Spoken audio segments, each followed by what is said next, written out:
From the glistening penthouses of Manhattan to the hushed corridors of a high-stakes courtroom, the story of James Carlisle, his pregnant wife Evelyn, and the cunning mistress who tore them apart unfolds like the greatest betrayal opera.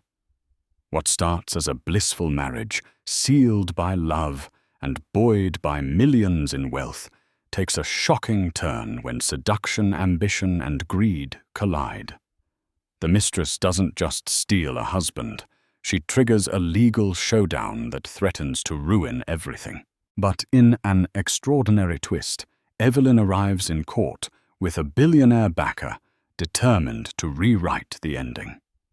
Get ready for the ride of a lifetime. James Carlisle had never been an ordinary man. From his youth, he possessed an uncanny knack for recognizing opportunity. He hailed from a modest family in upstate New York, where the winters were fierce and dreams even fiercer. His father worked as a school teacher, and his mother managed a small local library. Though humble, their lives were rich with curiosity and affection, which instilled in young James a hunger for success and the belief that anything was possible if one worked hard enough. At 19, James won a scholarship to Harvard University, where he studied economics and finance. It was in those bustling halls beneath the towering spires that he realized his aspirations could be limitless. Professors took note of his ability to see angles others could not. By 22, he had landed a highly coveted internship at Goldman Sachs. Colleagues noticed his determination, his boldness, and how his eyes seemed to shine whenever someone mentioned a new venture or a business prospect. By the time James turned 27, he had made his first million, an achievement that was both celebrated and scrutinized. Some whispered that he made risky decisions, that luck smiled more kindly on him than it did on most. But James knew that it wasn't luck alone, he simply understood timing and the art of the deal. One fateful evening during a philanthropic fundraiser in Manhattan, James met Evelyn Montgomery. She was radiant in a sea-blue satin gown, her dark hair in an elegant chignon, her warm brown eyes reflecting the city lights. Unlike the usual swarm of socialites who orbited James, Evelyn was composed, intelligent, and curious about his life outside the realm of business. She asked him about books he liked, charities he cared about, and memories of his childhood. In that one conversation, James felt something stir within him that he had never experienced before. He fell, in his own words, head over heart for her. Evelyn's background was more privileged. Her family owned a chain of boutique hotels scattered across Europe and Asia. Yet she was no mere heiress. She studied business at Cornell University and had a keen sense of responsibility, even managing certain arms of her family's enterprise. Evelyn was drawn to James's unbridled energy, his intelligence, and that undeniable spark in his eyes. The two became an unstoppable power couple in the city's social circuit, young, brilliant, and perhaps to some a little too perfect. They married in a grand ceremony at a famous vineyard in Napa Valley, an event so lavish it garnered a spread in a popular lifestyle magazine. The paparazzi hovered around them, capturing every affectionate glance. James and Evelyn Carlisle, so the world believed, were destined for a lifetime of success together. In the first year of their marriage, they lived in a penthouse on the Upper East Side, frequently traveling to London, Tokyo, and Paris for both business and pleasure. Their philanthropic endeavors gained them new admirers. They donated generously to education initiatives, environmental causes, and orphanages worldwide. Every photograph showcased Evelyn's gentle smile and James's proud posture, their fingers interlocked as if no force on earth could pull them apart. Then came the news that thrilled them both. Evelyn was pregnant. They had waited for the moment when their hectic schedules would allow them to start a family. When Evelyn's doctor confirmed her pregnancy, she and James were overjoyed. Plans were swiftly made. Baby rooms designed, a second home chosen in Connecticut for a quieter environment, and a legion of specialists on standby. In public, they seemed even more radiant, if that was possible. They were no longer just a power couple, they were about to become a power family. Yet as some older socialites would whisper in their polished circles, sometimes the brightest lights cast the darkest shadows. Their vantage point at the top of society made them a beacon, not just for admiration, but also for envy and hidden agendas. Someone was bound to see James's success and want a piece of it. In the golden bubble of their early marriage, neither James nor Evelyn paid heed to those quiet warnings, content to exist in their perfect world of million-dollar deals and philanthropic grandeur. But deep within the swirl of glitz and triumph, new seeds of intrigue were about to sprout. James Carlisle, often described as charming and magnetic, would soon find his life careening off course. An unforeseen force was about to test the vows he and Evelyn exchanged, unveil the vulnerabilities he had tried so hard to hide. And in that crucible of betrayal and heartbreak, the stage would be set for a courtroom battle that would capture the attention of not just Manhattan's elite, but eventually the nation. Even then, no one could have imagined that a billionaire, someone with staggering wealth and influence, would step onto the battlefield, tipping the scales of fate in a way that left everyone breathless. For now, James and Evelyn were blissfully unaware. But storm clouds were gathering, and once the tempest began, nothing would ever be the same. As Evelyn's pregnancy progressed, James found himself juggling multiple business ventures. He had large stakes in tech startups, real estate developments, and international trade deals. He was in the midst of finalizing a complex arrangement with a European conglomerate, a deal that could catapult his net worth beyond the 100 million mark. Long nights at the office business, trips to Berlin and Dubai, and high-pressure negotiations became his norm. Yet James began to feel uneasy. It wasn't that he doubted his love for Evelyn. On the contrary, he adored her. But with fatherhood looming, he felt the weight of greater responsibility. He worried about balancing his business empire with family life.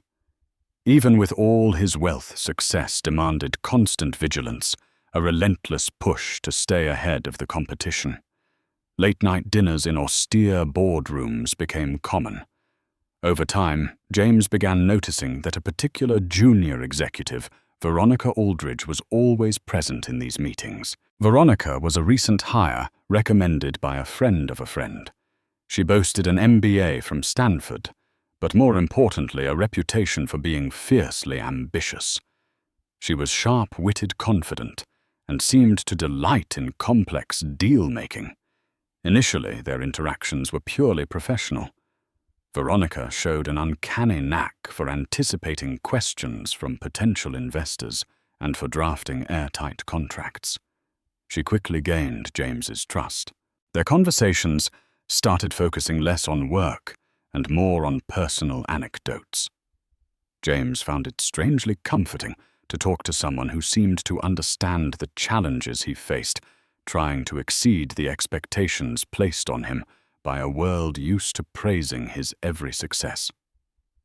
One evening, after a particularly grueling meeting that stretched until midnight, James offered Veronica a ride home in his car. She hesitated briefly, but with a knowing smile, she accepted. During the drive, Veronica probed him about his family life.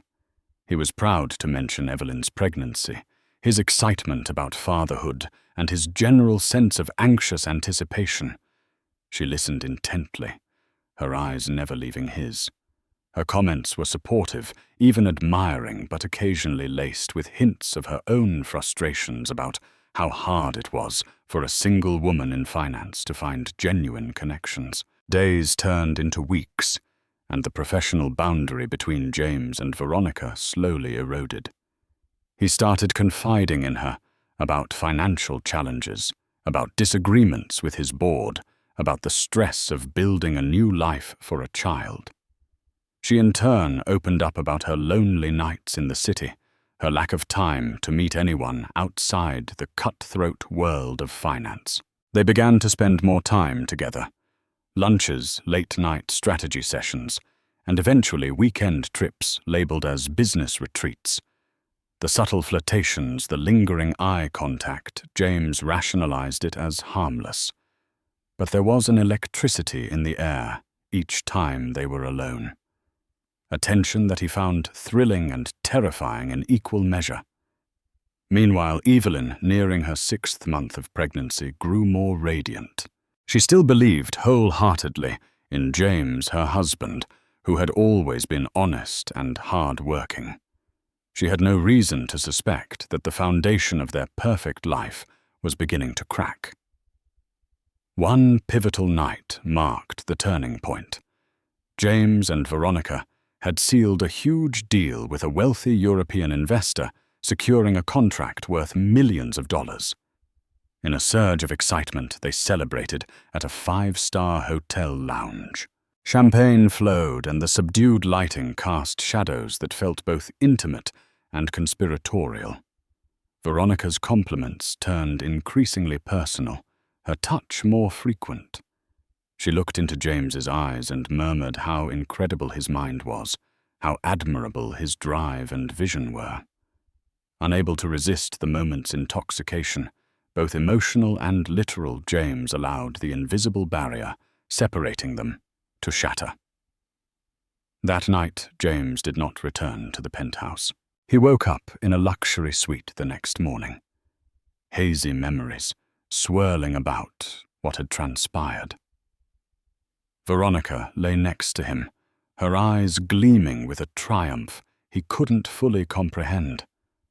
Guilt assaulted him. He rushed to check his phone. There were several missed calls from Evelyn, growing more anxious with each hour he hadn't responded. Shaken and overwhelmed, James dressed in silence. Veronica observed him quietly, eventually remarking, "I'm not here to complicate your life, James. You know that, right?" But her grin told another story. In that instant, James felt an odd mixture of remorse and undeniable attraction. He told himself that he'd made a colossal mistake. But the night they shared forged a dangerous bond, one that wouldn't be so easily broken. He returned to the penthouse that afternoon with an apologetic excuse about working until morning. Evelyn believed him, her trust unwavering. She was, after all, growing a new life inside her, and had no room in her heart for suspicion or jealousy. James resolved to cut off all personal entanglements with Veronica. Yet each time he attempted to put distance between them, she seemed to pull him back with mesmerizing ease, a spontaneous business trip here, an after-hours meeting there. Before long, their affair turned into a swirling vortex of secrecy and desire that was destined to rip apart everything James held dear. Deep down, James knew that a reckoning was inevitable. He couldn't hide forever, not from Evelyn, and certainly not from himself. Like many who walk the treacherous line between love and betrayal, he told himself he could control the situation. He convinced himself that once Evelyn gave birth, once things settled down, he would restore order. But the seeds of his downfall had already taken root, silently growing in the shadows of his glittering empire. Veronica Aldridge, despite her relatively new role at Carlisle Enterprises, quickly became indispensable. Armed with a razor-sharp intellect and an unflinching determination to climb the corporate ladder, she impressed every department she collaborated with. She spun complicated spreadsheets into gold-identified untapped revenue streams and negotiated terms in ways that left older colleagues slack-jawed. The board of directors, began singing her praises in hushed tones, acknowledging that she might be the next big star in the company. This meteoric rise, however, fueled more than admiration. It sparked curiosity, and in some quarters, jealousy. Rumors started circulating in the corridors. Some whispered that Veronica was the CEO's favorite, that she had an unusual closeness with James Carlisle. In a world where every backroom conversation could be a stepping stone or a landmine, Veronica navigated with cunning precision. She never admitted anything about her relationship with James, but she also never denied it. Instead, she leveraged the ambiguity to maintain an aura of mystery and power. Meanwhile, James struggled to maintain the outward appearance of the devoted husband. He attended lavish charity galas with Evelyn on his arm, plastering on a polished smile that scarcely concealed his inner torment. Evelyn, around her 7th month of pregnancy, had some noticeable fatigue. She attributed James's occasional distant demeanor to the stress of work.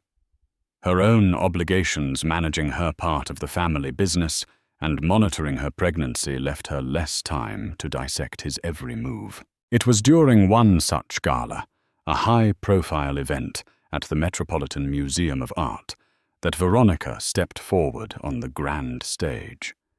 She was invited to give a short speech about a successful company project, an unusual honor for someone in her position, especially on a night dedicated to philanthropic achievements. James watched from the side of the stage, Evelyn's hand intertwined with his as Veronica confidently strode to the microphone. "My name is Veronica Aldridge." She began, her voice firm. "It's been a privilege to work under James Carlisle's leadership and to contribute to the philanthropic endeavors that Carlisle Enterprises supports. Tonight, I want to talk about the synergy between business success and the responsibility we bear to our communities." Her speech was concise, but full of poise and conviction. Evelyn squeezed James's hand, smiling. "She's good," she whispered.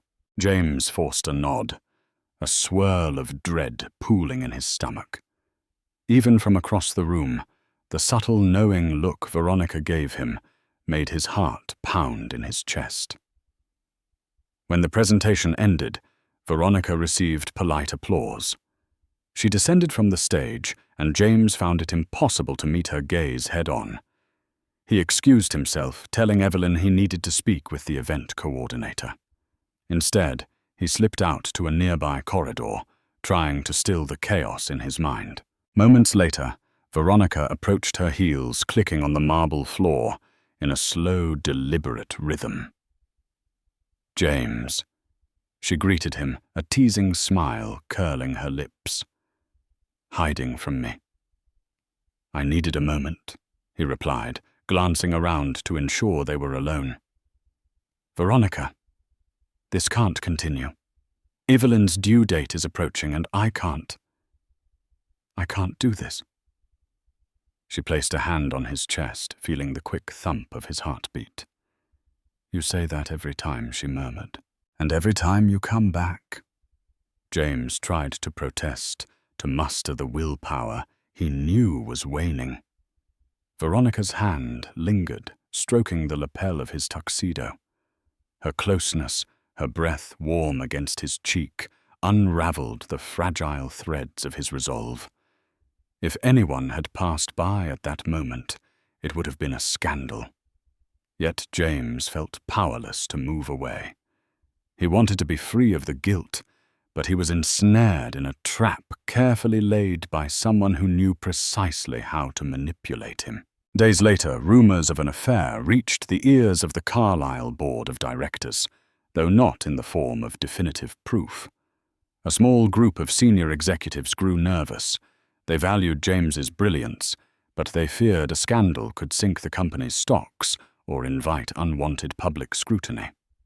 Unbeknownst to James, a quiet inquiry began. One of the company's legal advisors, a shrewd woman named Teresa Whitmore, started discreetly documenting the suspicious overlaps in James and Veronica's travel schedules, their expense accounts, and their overlapping weekend retreats.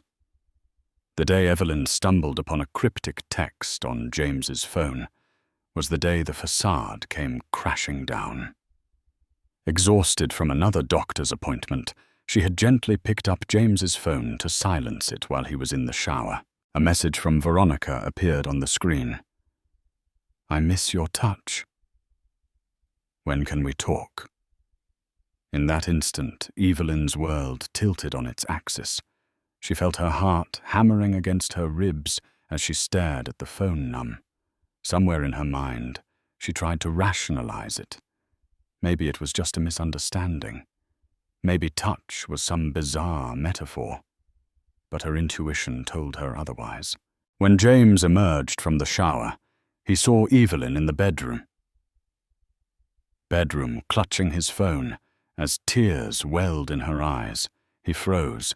Every well-rehearsed lie, every excuse he'd told himself about how he could handle this situation, disintegrated before the silent, anguished look she gave him. "Eve, I can explain." He started stepping closer. She backed away, her tears spilling over as her other hand instinctively cradled her rounded belly. "What have you done?" she whispered, voice choked with betrayal. The unspoken question hung in the air. "How could you do this to me? Your wife, carrying your child." James tried to reach out, but Evelyn shook her head in dismay, rage, and heartbreak. She threw the phone onto the bed and turned away, unable to look at him any longer.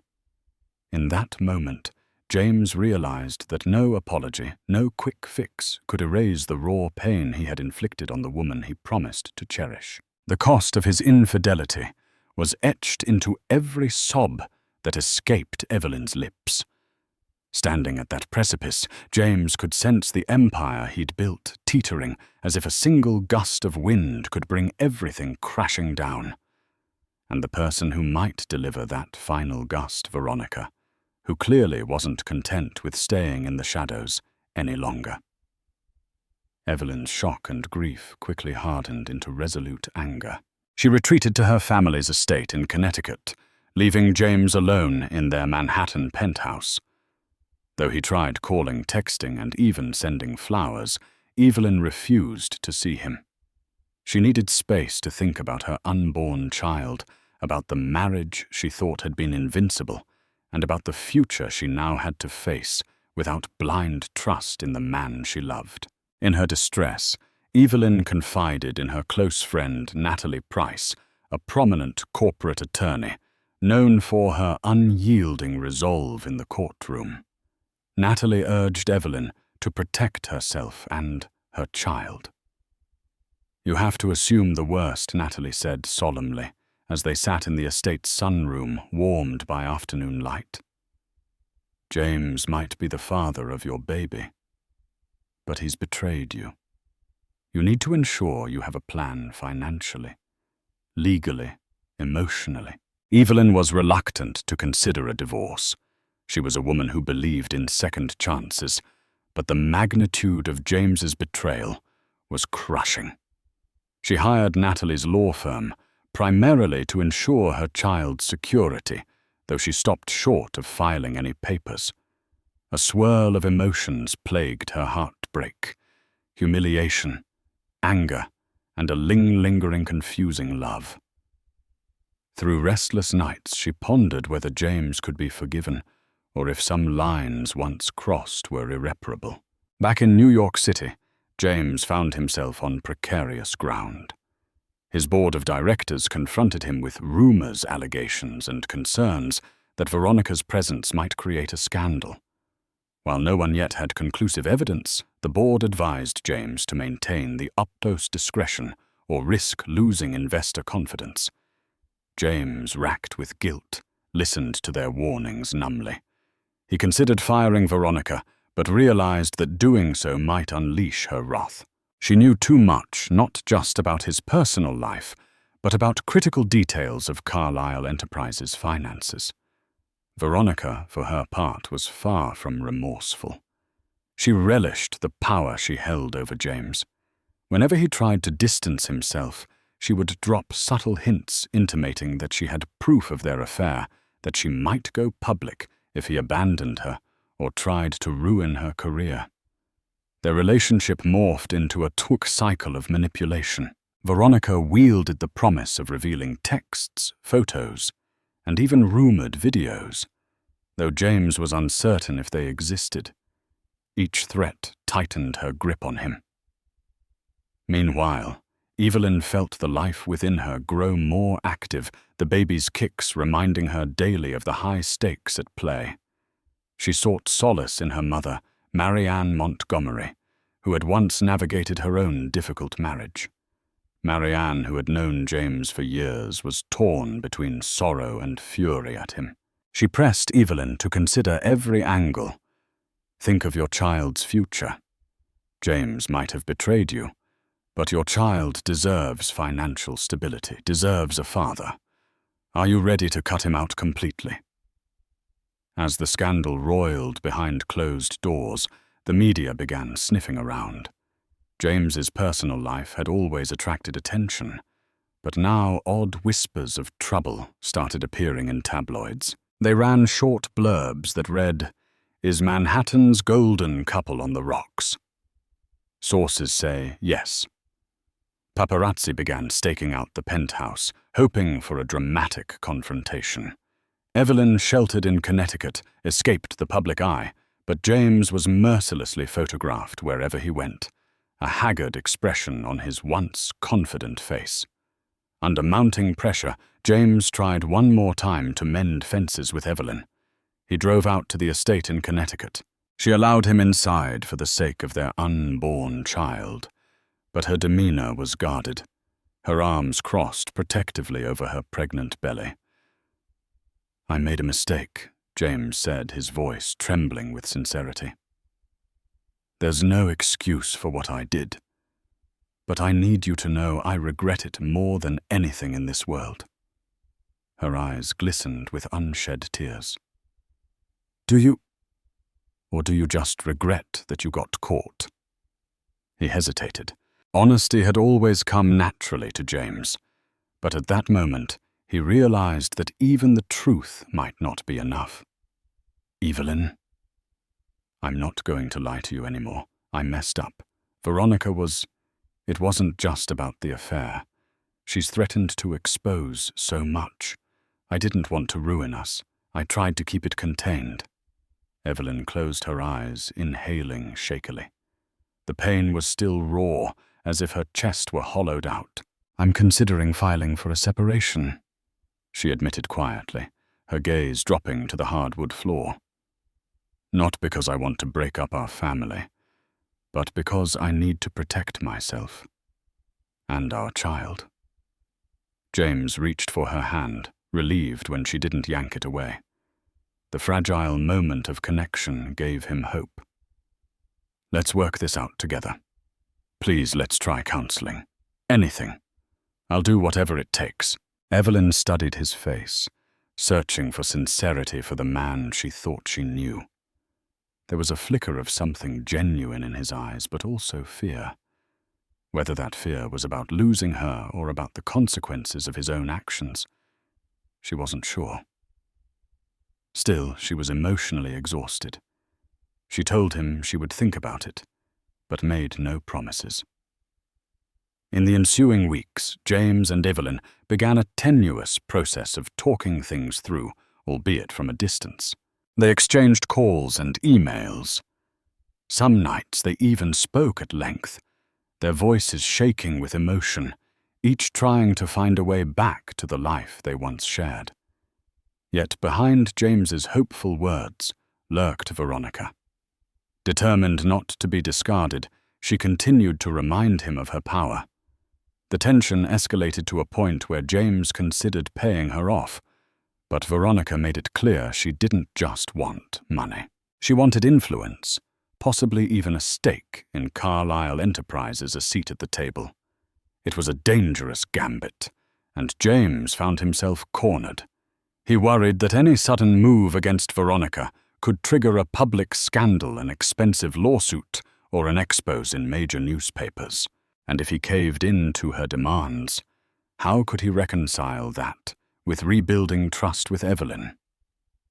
In this tempest, a fuse was quietly burning, set to ignite a bomb that would detonate in the most public and destructive way possible.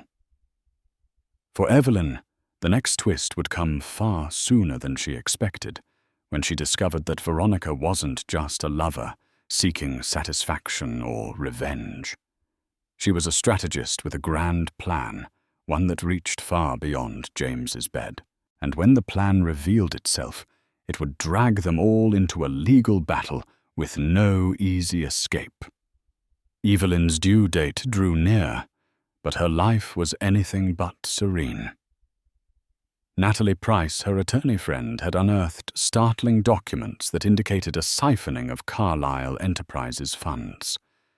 Initially, Evelyn assumed James was behind it, maybe trying to stash money away, anticipating a messy separation. But as the details crystallized, it became evident that Veronica Aldridge was the one orchestrating a sophisticated embezzlement scheme. Bank transfers, shell company accounts overseas, falsified invoices Veronica had in her short time at the company, managed to shift hundreds of thousands of dollars into accounts under her control. She had cunningly framed it to look like James had authorized the transactions. It was a financial landmine waiting to explode.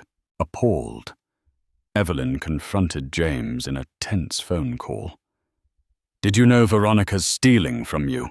she demanded. "The evidence is in front of me, and your name is all over these documents." James, startled and outraged, insisted he'd never authorized such transactions. "I don't sign anything without looking it over carefully," he argued. "She must have forged my signatures." "My God, she's been planning this from the start." Natalie advised Evelyn to keep the discovery under wraps until they could arrange a legal strategy. "If this goes public right now, Veronica will either vanish with the money or shift blame," Natalie warned. She could also leak evidence of the affair to discredit James. "We need a plan." Simultaneously, the Carlisle Enterprises board caught wind that something was amiss in the finance department. Nervous about a potential scandal, they pressured James to hire external auditors. He agreed, but in secret, he enlisted a private forensic accounting firm, on top of that, trying to stay one step ahead. Fear churned in his stomach every day. Fear that Veronica's manipulations could bury him and ruin the Carlisle name. Veronica, sensing the walls closing in, stepped up her demands. She cornered James in his office late one evening, the city lights winking through floor-to-ceiling windows. "I need protection," she said coolly, tossing a thick folder on his desk. "Here's proof of your affair.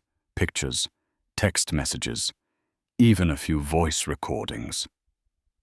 James stared at the folder, adrenaline spiking. "You recorded me?" She shrugged, eyes flickering with triumph. "Insurance. If you or Evelyn try to pin anything on me, these go straight to the press. And if you think the affair alone isn't enough to ruin you, I've got more documentation that implicates you in money laundering if spun the right way." He swallowed, feeling trapped. "You're insane.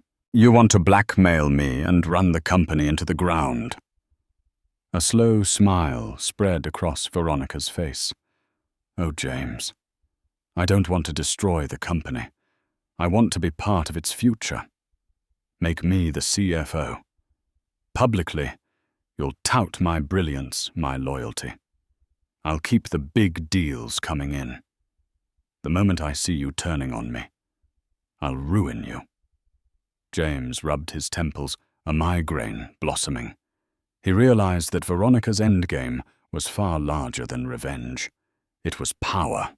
She must have planned this, meticulously seducing him, collecting evidence, forging documents.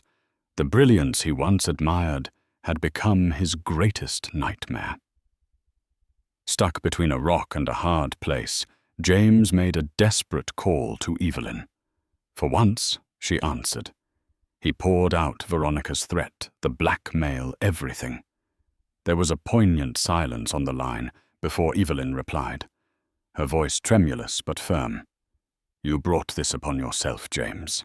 But I won't let this woman hold our child's future hostage. Let Natalie and me handle this." Days later, Evelyn went into labor. The stress undoubtedly played a factor in the early onset. James rushed to the hospital, torn apart by anxiety. He was at her side in the delivery room, and for a brief moment, all the chaos melted away as he watched Evelyn bring their daughter into the world.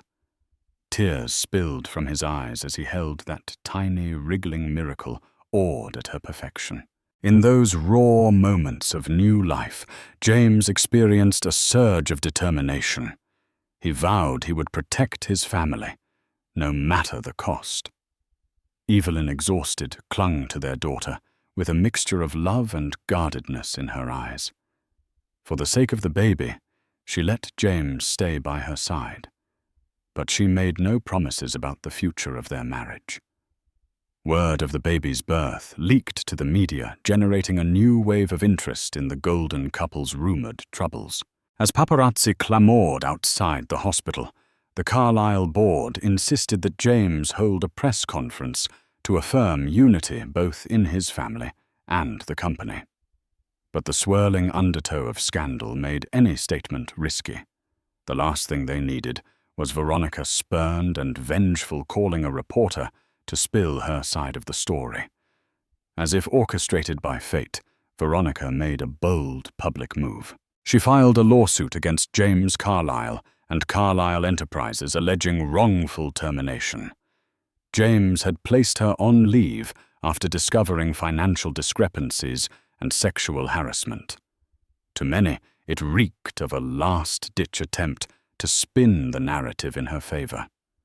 But to the sensationalist tabloids and talk shows, it was a bombshell. James Carlisle, married to the newly postpartum Evelyn Carlisle, stands accused by a brilliant female executive in a shocking scandal. Evelyn and James reeled at the news. The lawsuit demanded a formal court trial, with Veronica poised to unveil every salacious piece of evidence she had. The potential damage to Carlisle Enterprises was incalculable. Investors started unloading shares, the stock plummeted, and the board threatened to oust James as CEO if he couldn't contain the crisis. Thus the day arrived when both James and Evelyn found themselves walking into a courthouse, flanked by lawyers and reporters, shouting relentless questions. Veronica, stylish and poised, made an entrance designed to capture the cameras. She flaunted an air of injured righteousness, claiming she had been used, betrayed, and fired unjustly. A hush fell over the crowd when Evelyn stepped out of the car, holding the baby in her arms, accompanied by none other than Natalie Price, who stood by her side like a shield. Photographers snapped furiously, capturing Evelyn's stoic expression and James's tense gaze. All the while, Veronica's smirk suggested she believed she would have the upper hand. But in the swirl of camera flashes, one more figure emerged, a surprise that would send a jolt of electricity through the crowd. A man of immense stature in the business world. A billionaire with influence spanning sports media and tech.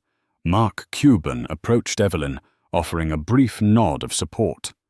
It was a twist no one saw coming. Why was he here, and why did he stand beside Evelyn? Shaking James's hand, and then addressing reporters with firm words of encouragement. The entire world's attention locked onto this question. What role would Mark Cuban play in this explosive trial? The mistress might have stolen a millionaire from his pregnant wife, but the wife had just walked into court with a billionaire backing her cause. Veronica's eyes flickered with sudden uncertainty. Perhaps for the first time she felt the ground beneath her shift in a way she had not anticipated. In a secured conference room, away from the chaotic press outside, Evelyn and James gathered with their respective legal teams. The presence of Mark Cuban in that room turned heads instantly. The man who had carved out a legendary reputation as an investor, NBA team owner, and media personality sat casually, but his expression conveyed calm focus. "I've been following your philanthropic work for a while," Cuban explained to Evelyn, offering a gentle smile. "Your mother, Marianne, reached out to me after hearing about this fiasco. She told me everything that's at stake, your child's future, your reputation, your businesses. I've had my share of boardroom wars.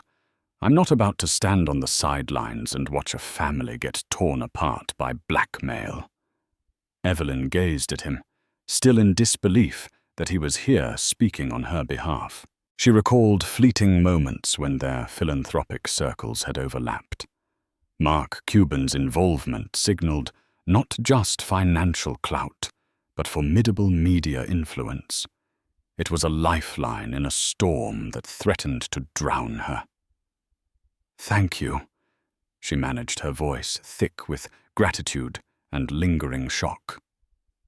Meanwhile, James stood to the side, torn between relief and embarrassment.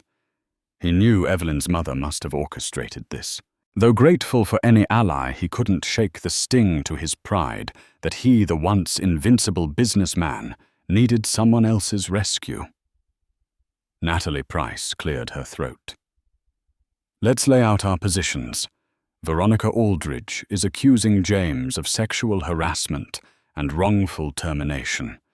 She'll try to muddy the waters of the financial misappropriation angle by claiming James either compelled her to do it or is framing her. Our first move is to prove that James never authorized those forged documents. We must tie them directly to Veronica." The forensic accountant hired by James stepped forward, flipping open a binder of meticulously organized data. "We've traced the IP addresses of the computers used to create the documents to Veronica's home and her company laptop. Some documents were signed with James's digital signature, but we found evidence they were created through a signature stamp she installed on her personal device. We have timestamps that show these actions happened late at night times James can prove he wasn't online." Natalie nodded. "Good. That's crucial. But we also have to handle the matter of the affair. Veronica has physical evidence, presumably. If presented out of context, it could damage your credibility, James, and overshadow the embezzlement issue in the eyes of a jury." James's shoulders sagged, guilt crashing over him once more. "I'm not denying the affair. It's true and shameful.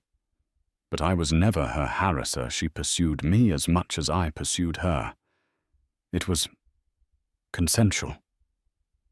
Evelyn closed her eyes, recalling the heartbreak that still felt so raw. Yet she steeled herself, realizing they had to compartmentalize personal pain to win this battle.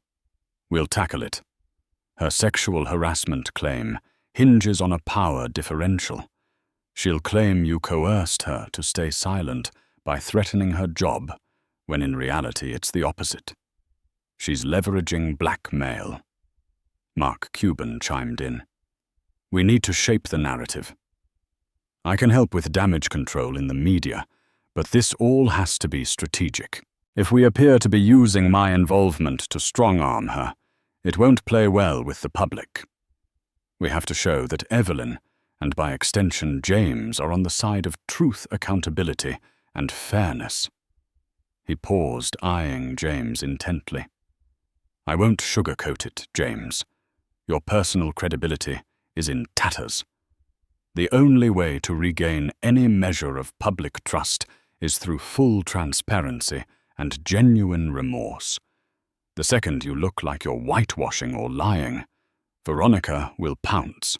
James nodded, his jaw set with determination. "I'll do whatever it takes." Evelyn listened to this exchange, her emotions a swirling mix of betrayal, hurt, and reluctant empathy. She wasn't sure if her marriage would survive, but for now they needed to stand united. She glanced at her sleeping baby, safely cradled in a carrier by her side, and felt a protective surge. No matter what, her daughter would grow up without a family legacy, tarnished by a scandal-laden meltdown. As the trial date approached, the tension outside the courthouse escalated. Sides were drawn. Some tabloids portrayed Veronica as a victim of a ruthless millionaire's exploitation. Others claimed she was a conniving gold digger out to ruin a pregnant wife's bliss. The finance community mostly sided with James, though some hedge fund managers quietly distanced themselves. Carlisle Enterprises' stock price seesawed with every rumor. Behind the scenes, Mark Cuban orchestrated private meetings with key figures in the business world to reassure them that Carlisle Enterprises would weather the storm. He spoke with board members, smoothing over concerns about their leadership. He promised to invest if necessary to keep the company afloat. The board, once threatening to oust James, grew more cooperative when they realized an alliance with Cuban could mitigate potential fallout. Veronica and her legal team, for their part, were no pushovers. They released carefully timed statements, suggesting that they had a mountain of evidence proving both the affair and the financial misdeeds. They implied that James Carlisle had used Veronica's financial wizardry for illegal gain, then discarded her when she refused to continue. Even though the details were hazy and contradictory, the sensational headlines were enough to feed public interest. In hushed corners, questions arose about Veronica's backing.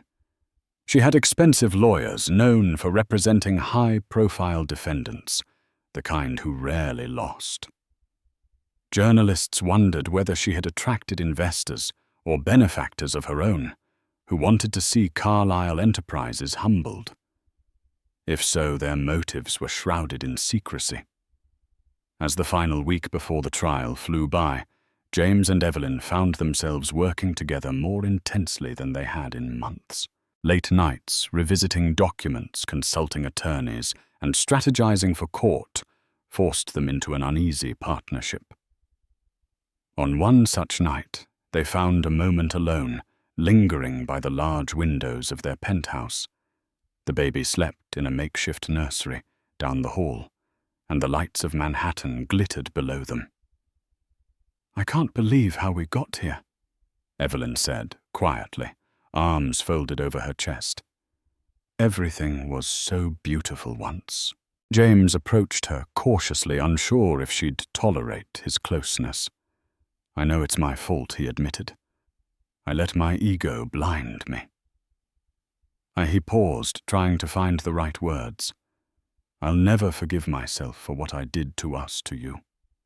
In the pause, they heard only the distant hum of city traffic.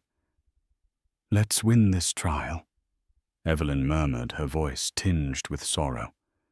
"We'll see what remains afterward." Though her words lacked any promise of reconciliation, James felt a small flicker of hope in the fact that she was still there, still fighting by his side. The next day, they would walk into the courthouse prepared for a battle that would determine not just the fate of Carlisle Enterprises, but the shape of their personal lives for years to come. The opening day of the trial was a media spectacle. Camera crews lined the courthouse steps, and legal analysts hovered like vultures, hungry for drama. James and Evelyn, flanked by Natalie Price, arrived in a black SUV, maneuvering through a barrage of flashing lights and shouted questions. Mark Cuban arrived separately, but joined them inside. Veronica Aldridge stepped out of a sleek sedan. Moments later, her expression composed her attorneys, fanning around her protectively. Inside the courtroom, the atmosphere was tense. Veronica's team outlined a narrative of exploitation. A powerful CEO initiating an affair with a junior executive, using his position to intimidate her into silence, then casting her aside when she became inconvenient. They cited emails and suggestive texts, that appeared to show James pressuring Veronica into continuing their relationship. They painted a picture of a naive, ambitious woman who got in over her head. To bolster their claims, they introduced the existence of several audio recordings in which James and Veronica allegedly discussed hush money. The recordings were teased, not yet played. The promise of hearing them hung over the courtroom like a thundercloud. Natalie was ready. Over the subsequent days, she systematically dismantled Veronica's story. Through rigorous cross-examination, she highlighted the timeline of events. She demonstrated that Veronica had actively pursued James' emails, showed her making personal invitations for drinks, weekend getaways, and private dinners. She introduced the findings of the forensic accounting team, revealing a tangled web of forged signatures and rerouted funds. Step by step, she laid out how Veronica had transferred money to offshore accounts, forging James's e-signature and exploiting her insider knowledge of the company's financial systems. The courtroom buzzed with each revelation. Journalists scribbled furiously, capturing the stunning details. The judge, a stern man with graying hair, frequently called for order, especially when the tension between opposing counsels flared. One of the most critical blows to Veronica's credibility came when the forensic expert took the stand. With calm precision, the expert explained how digital footprints are nearly impossible to erase entirely, how time stamps and IP logs tied every suspicious transaction back to Veronica's devices. A hush fell as the expert presented a slideshow of the evidence, each step vividly outlined in front of the jury. Veronica's attorneys tried to counter. They suggested that James had manipulated or coerced her into forging the signatures, that she was merely an unwitting accomplice who feared losing her job if she didn't comply. But the cross-examination of Veronica herself proved telling. Natalie presented a series of emails from Veronica to a Confederate banker unrelated to Carlisle Enterprises, bragging about how she planned to rewrite the rules of corporate power. The subtle hints in those emails suggested she had been planning something big for months. Veronica squirmed under Natalie's sharp questioning, occasionally glancing at James with what appeared to be resentment or even panic. And then there were the audio recordings. When Veronica's attorneys finally played them, it turned out they were heavily edited snippets spliced out of context. Natalie's team had the full unedited recordings obtained through a confidential source. Once played in court, the conversation showed that James was repeatedly asking Veronica to leave him alone, telling her she could keep any gifts he had given, but that he wasn't interested in any further contact. Rather than hush money, it was James's attempt to extricate himself. The moment the unedited recordings boomed through the speakers, a collective gasp rippled through the spectators. Veronica's expression shifted from confident to startled fury. She lunged toward her attorneys, whispering instructions in a frantic hush, but there was no unringing that bell. The damage was done. In the days that followed, Veronica's lawsuit allegations began to crumble. She was forced to admit she had engaged in a consensual affair with James. The intimidation she claimed to have endured couldn't be corroborated by her emails and texts, which painted her as an enthusiastic participant. When questioned about the financial records, her explanations grew increasingly tangled and contradictory. The jury watched her with growing skepticism. James, for his part, testified with a remorseful candor. He admitted to the affair, apologized for the pain he caused Evelyn, and emphasized that while he bore moral responsibility, he never coerced or harassed Veronica. He spoke openly about how she threatened to leak their relationship if he didn't promote her, describing in detail the threats she made regarding forged documents and proof of wrongdoing. Although he squirmed under direct questioning about his private indiscretions, his honesty about his failings seemed to resonate with the jury more than Veronica's erratic denials. Evelyn stayed mostly silent during the proceedings, but her presence was powerful. The sight of a poised, recently postpartum wife calmly supporting her husband in the witness stand contrasted sharply with Veronica's narrative of a ruthless couple conspiring to bury her. Evelyn's involvement in philanthropic circles added an extra layer of sympathy from onlookers. Throughout it all, Mark Cuban maintained a low profile, sitting quietly in the audience. Occasionally during recess, he'd speak with James or Evelyn, offering a reassuring nod. His influence reverberated behind the scenes. Cuban's PR team deftly managed media leaks, shaping public perception of the trial as a deliberate scheme by a rogue executive rather than a legitimate claim of sexual harassment. In the final week of the trial, whispers circulated that Veronica's lawyers were advising her to settle. But she'd come too far, staked too much on this gambit. Pride wouldn't let her back down now. She took the stand once more, trying a last-ditch effort to sway the jury with emotional pleas. She claimed she was manipulated into committing financial crimes, that James pressured her at every turn. But the defense was ready, unveiling more damning evidence, chat logs, with time-stamped messages where Veronica boasted about her scheme to a close friend. There in black and white, she described how she would pull the rug from under James Carlisle and get everything she deserved. The gallery erupted in murmurs as these logs were read. The judge admonished them to remain silent, but the damage was already irreparable.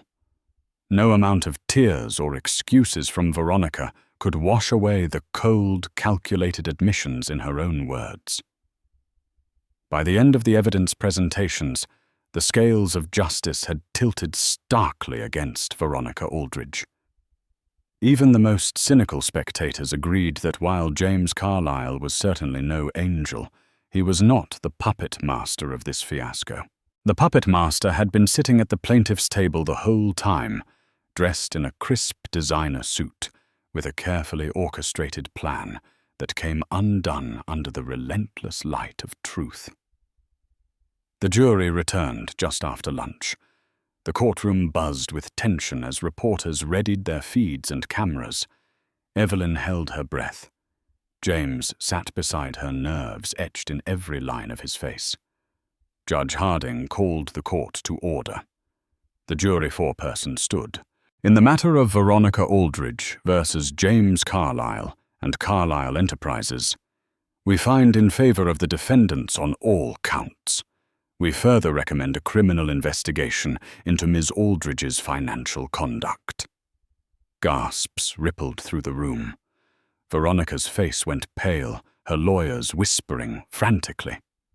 Evelyn exhaled deeply, gripping the edge of her seat.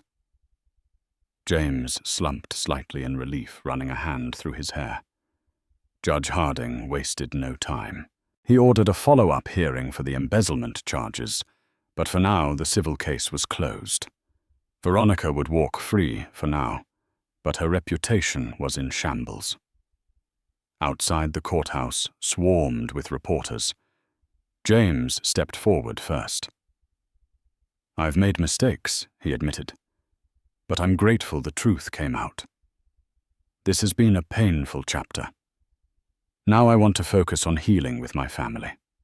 Evelyn, standing beside him, added, "I stood by James because the truth matters. Our daughter deserves a future unclouded by lies. That's what we'll work toward." They stepped into their car, avoiding further questions. Across the plaza, Veronica left through a side entrance, head low, flanked by her attorneys. Cameras still clicked, but the energy around her had shifted from fascination to scandal. That night, James and Evelyn returned home to their penthouse with Annalise. Mark Cuban joined them for a quiet dinner. Over takeout, he got straight to the point. "Now comes the hard part, rebuilding your names. Evelyn, you already have people's respect. James, You've got to earn it back. James nodded, humbled. I know. After Cuban left, Evelyn rocked Annalise gently. James watched from a distance, hesitant. Then he stepped closer, his voice soft. I'm sorry for all of it. I believe you're sorry, she said.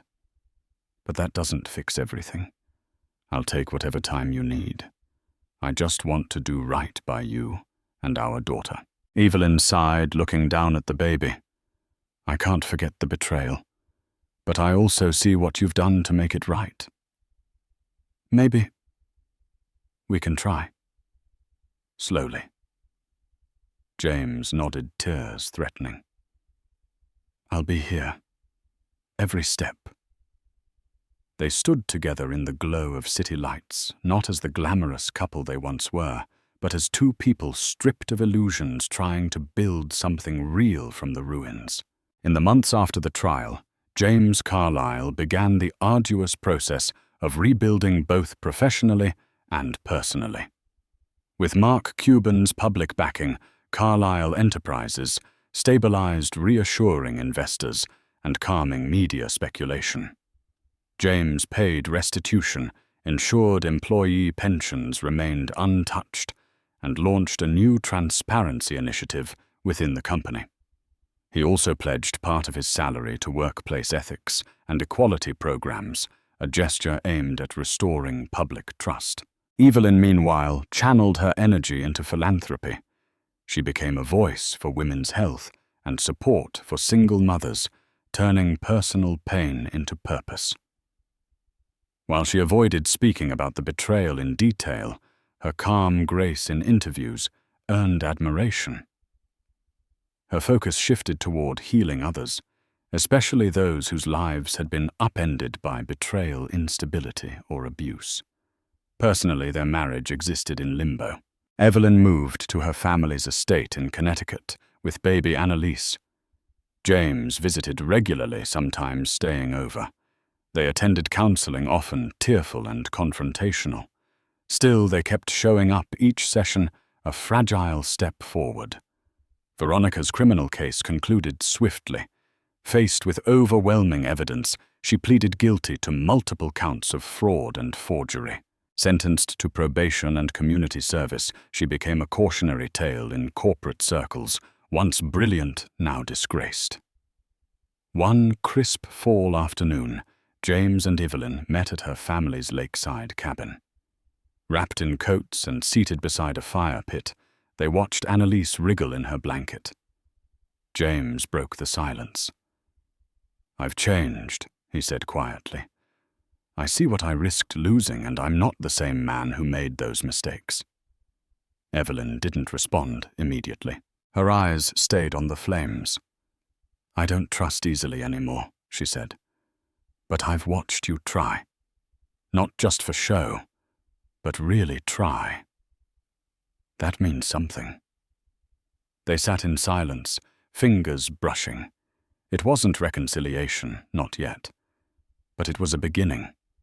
In the weeks that followed, they built a new rhythm.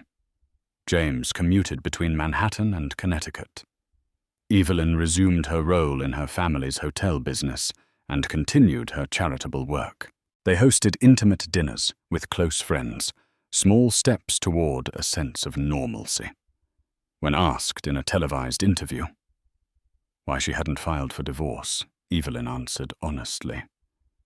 Forgiveness isn't a one-time event. It's a decision you make again and again. I don't know what our future looks like, but for our daughter, I'm willing to try. Public sentiment warmed. Stories of redemption began replacing scandal headlines. Carlisle Enterprises' stock slowly rebounded. Evelyn's leadership in philanthropy flourished, and Mark Cuban's partnership with James brought renewed optimism about the company's future. Veronica, meanwhile, disappeared from headlines. Occasionally, whispers of a tell-all book or interview emerged, but none took hold. Her downfall had already been written in court. For James and Evelyn, life was no fairy tale. But each day became a choice toward trust, toward healing, toward love. It wasn't easy and it wasn't fast. But it was real, and for the first time in a long while, that was enough. When the dust settled, James and Evelyn's world had been turned upside down an affair, a shattered dream, and a trial that gripped the nation. But in the wreckage, they found redemption through truth and the slow rebuilding of trust. If this twist-filled tale of heartbreak and second chances had captivated you, don't stop here. Like, share, and subscribe for more powerful stories that reveal just how unpredictable and inspiring life can be.